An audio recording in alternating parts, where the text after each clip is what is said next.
So 2025 is still very young and I have a goal to double my current platinum collection by the end of the year. Starting with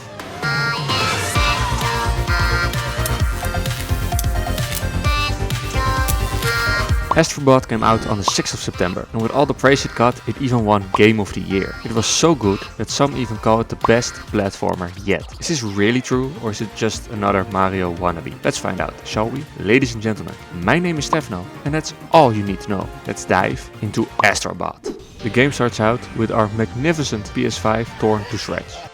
Oh no, not the PlayStation. After we swore revenge on our nemesis, we start out with the first level of the game, where we quickly earn our first trophy for rescuing a bot. One bot down. Bot rescued. This is basically the main goal of the game, besides being a platformer, with all bots having some connection to the PlayStation. Not long after, we also receive our first puzzle piece. Puzzling start, which is kinda the other main goal, but we'll get to that. We continue our journey through the levels, collecting everything we need, and even fight a big monkey at some point, which gives us access to one of the many great things in the game, also known as level-specific crossovers. I know the whole game is one big crossover with everything PlayStation, but levels like these take it a step further and introduce a mechanic of that set game for you to enjoy. Starting with the great classic called Ape Escape. It does make you wonder if this classic ever gets a new release, but that's for another time. After catching all the monkeys and finishing the level, we gather our first mothership part and a trophy. Unforgettable. After this we get back to the main hub, also known as the crash site, and unlock the gacha lab with all our collected puzzle pieces. License to spend. The gacha lab. We immediately make use of our gambling addiction and get the first gacha prize. First prize. After satisfying our addiction a bit, we go back to the first chapter and fully complete it by getting all the collectibles. Monkey you see? We head into chapter 2 where we moisturize a tree's face.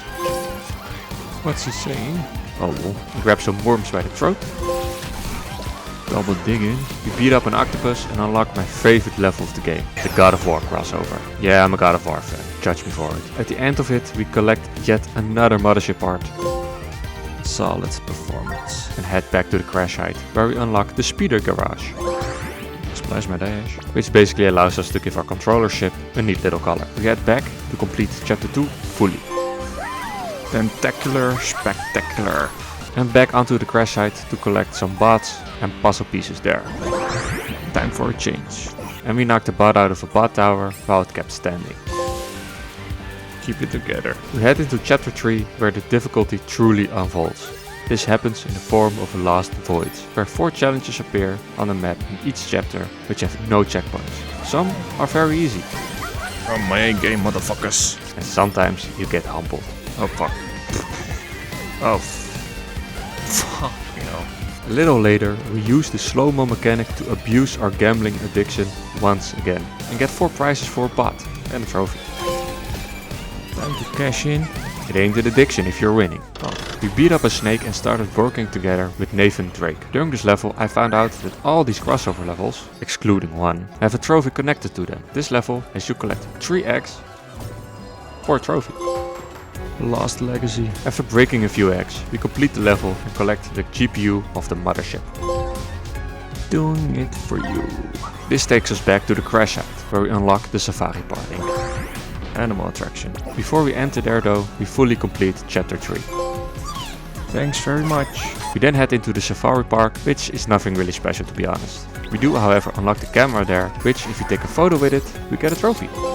Strike a pose. We continue on to chapter 4, where we do the old regular beat the boss and complete it fully, where we end up with another part.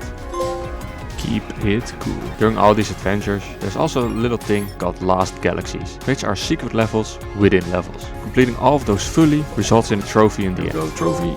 Lost and found. Complete the whole lost fucking galaxy. We then beat the final chapter's boss and get a trophy on the Horizon map, which asks us to kill 7 enemies with the electric wire, also known as the Tripcaster. What a trip! At the end we get the final part. Take cover! And beat the last chapter fully. Back to the nest, that's all the fucking bots. I got them all. Now you might ask, where is the big green blob of goo? Well, after beating all the chapters, a hidden chapter appears, which has us heading into the final boss fight. The fight itself is honestly great, in which all the PlayStation hardware ever acts out as spaceships in order to defeat our nemesis. The final fight includes some of the mechanics we found along the way, and we breeze through the fight in order for us to get our last part and finish the game.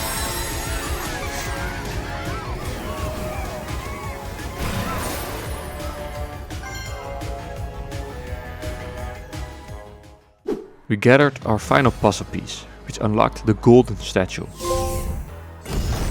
The golden statue, however, brings us into the biggest hell of this game. Earlier I mentioned the Last Void missions, being the most challenging. Well, at the top of the statue, you enter one big Last Void mission with a lot of elements combined. This still has no checkpoints, making it the hardest mission of the game. Luckily, it only took me like half an hour, but with how short this mission in the end actually is, made it take a lot of tries and some frustration. No.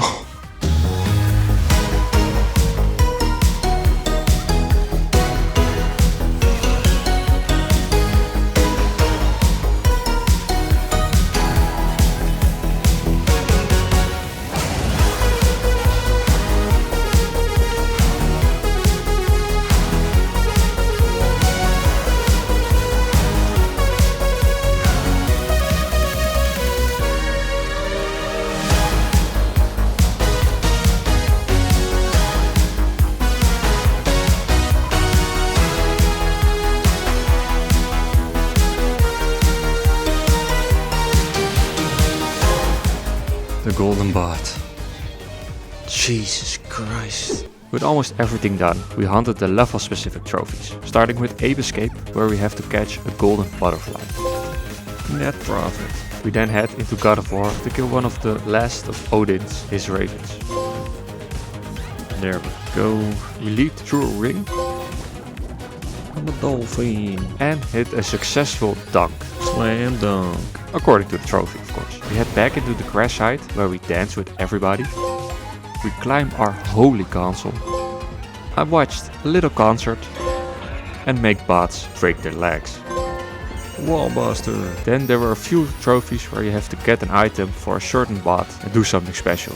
To get these items, you need to roll the gacha machine. For the first one, you need Thor's hammer and Kratos' axe, and make Kratos freeze Thor. Oh, God of Thunder. Oh, we then get stuck on a big ball, danced with the one and only Crash, and get our asses handed to us by some street fighters. KO. At this point, the gacha machine drained all my money, but I didn't have the trophy yet, and all the items for the rest of the trophies. So I had to do a little grinding for money. During this grind, I played the bonus Christmas level, which made me some extra trophies. And maybe more important, some money. I then also went into the speedrun galaxy, where I found out after the third level that this wasn't making me any money. But I did most of the levels first try, and I got an extra trophy for each, so I completed it all anyway. After I made some more money, I went back into the gacha lab to earn the 150 gacha prizes. Money well spent. And I finally got all the needed parts, which is basically everything in the end. Which is to take a photo of Lara Croft and Nathan Drake. At the same time, take a Steve's. And hit the Yakuza guy a couple of times until he dropped all the items. Deep Pocket Dragon, that's it. Here we go. Astronomical. Goddamn did it. Astrobot took me 12 hours to complete, and as I got all the trophies anyway, I'm taking them into account, which is totaled up to 53 trophies, which averages to about a trophy every 13.5 minutes. Astrobot is an amazing experience and is hands down definitely one of the best platformers in recent years. With all the fun mechanics and little Easter eggs, it is a must play. It definitely deserves its spot to be Game of the Year. In many people's minds, Black Myth Wukong should have been it, but after having played both, Astrobot is the clear winner for me. Ladies and gentlemen, I thank you all for watching. If you enjoyed the content, don't forget to subscribe, and as always, I'll see you soon.